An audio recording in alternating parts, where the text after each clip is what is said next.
Bab 759. Jatuh dalam perangkap.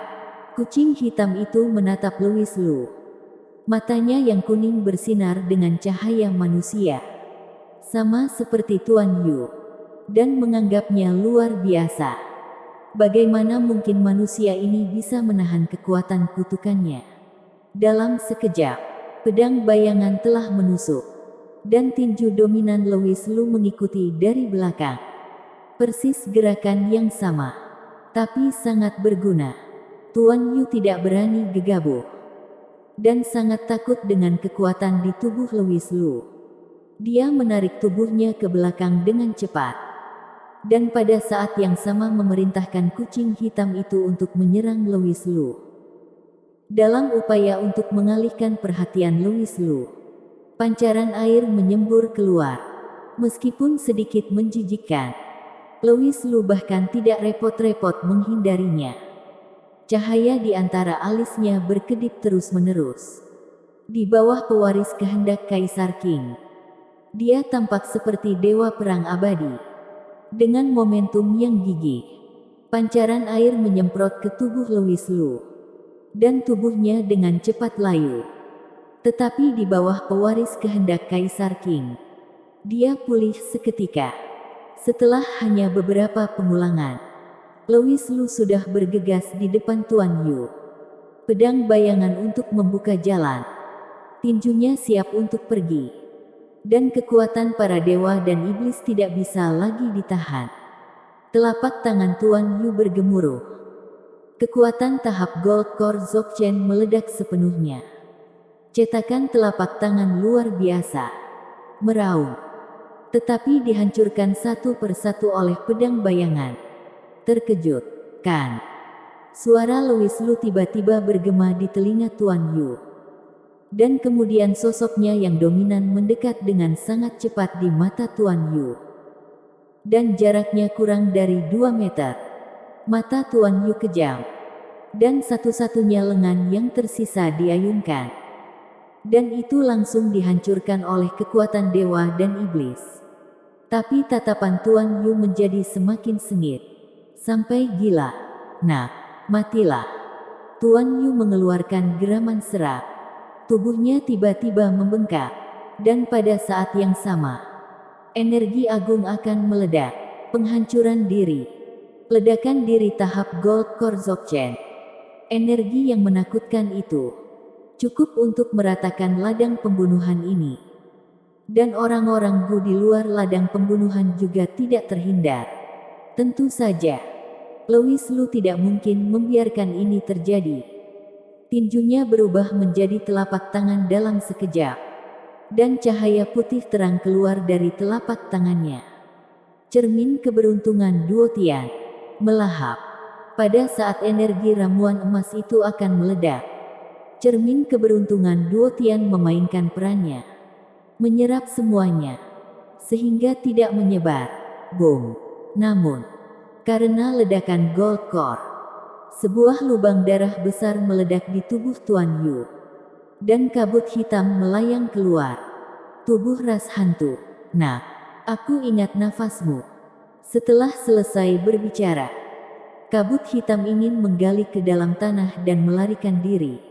Tetapi segera, ia menemukan dengan ngeri bahwa sepertinya ada kekuatan tak terlihat di udara.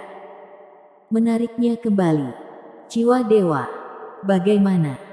Seorang manusia tahap Gold Core memadatkan jiwa dewa. Ras hantu berteriak tak percaya. Ini tentu saja kekuatan jiwa dewa Louis Lu. Saat bertemu ras hantu sebelumnya, mereka diizinkan melarikan diri berkali-kali karena Louis Lu tidak memiliki sarana untuk menahan mereka.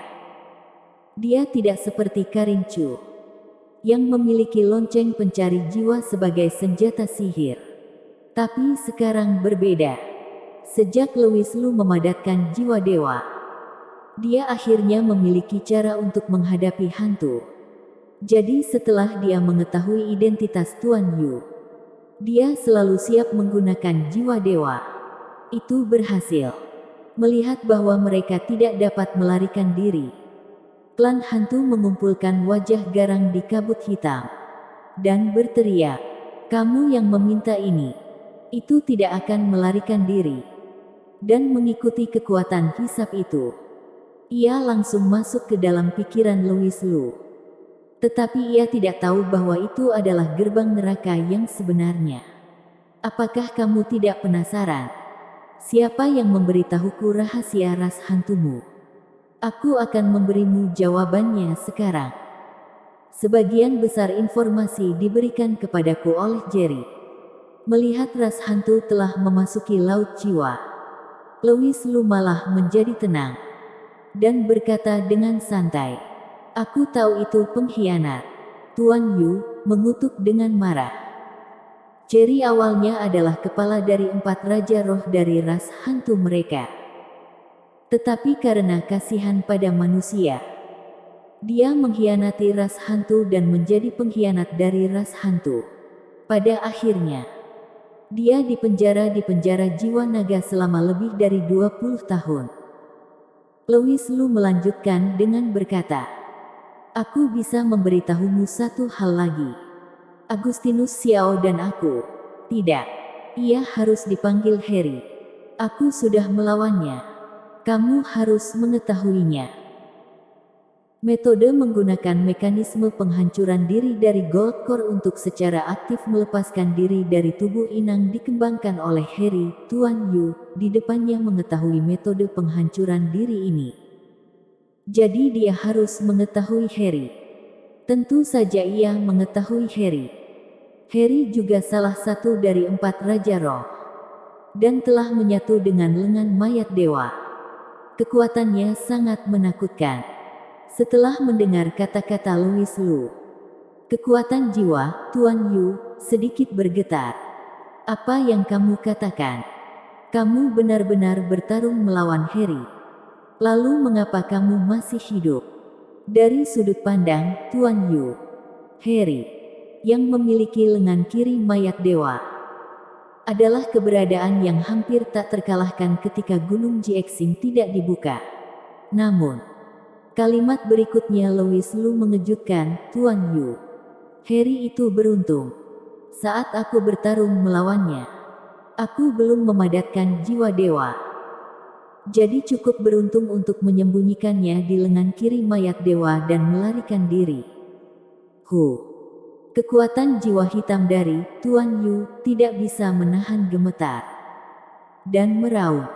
"Siapa kamu? Mengapa kamu mengincar ras hantu kami?" Orang di depannya dapat secara akurat menyebutkan lengan kiri mayat Harry, yang menunjukkan bahwa dia memang pernah berkonfrontasi dengan Harry. Tuan Yu tidak pernah berani berpikir bahwa bahkan Raja Roh pun bukan tandingan pemuda bertopeng di depannya. "Mana lawannya?" Louis Lu mencibir dan berkata, "Apakah aku menargetkanmu? Sejak kamu memutuskan untuk menghidupkan kembali mayat dewa itu, kamu telah menjadi musuh manusia. Menurutmu mengapa aku menargetkanmu? Satu lengan sudah sangat menakutkan. Jika seluruh mayat dewa dihidupkan kembali, apakah itu akan membuat orang sengsara? Bagaimana bisa Louis Lu membiarkan hal seperti itu terjadi?" Tuan Yu terdiam beberapa saat, lalu tiba-tiba berbalik, dan kabut hitam bergegas keluar, mencoba melarikan diri dari pikiran Louis Lu. Ketika pertama kali masuk, ia ingin melahap jiwa Louis Lu dan menjadikan Louis Lu tuan rumah baru.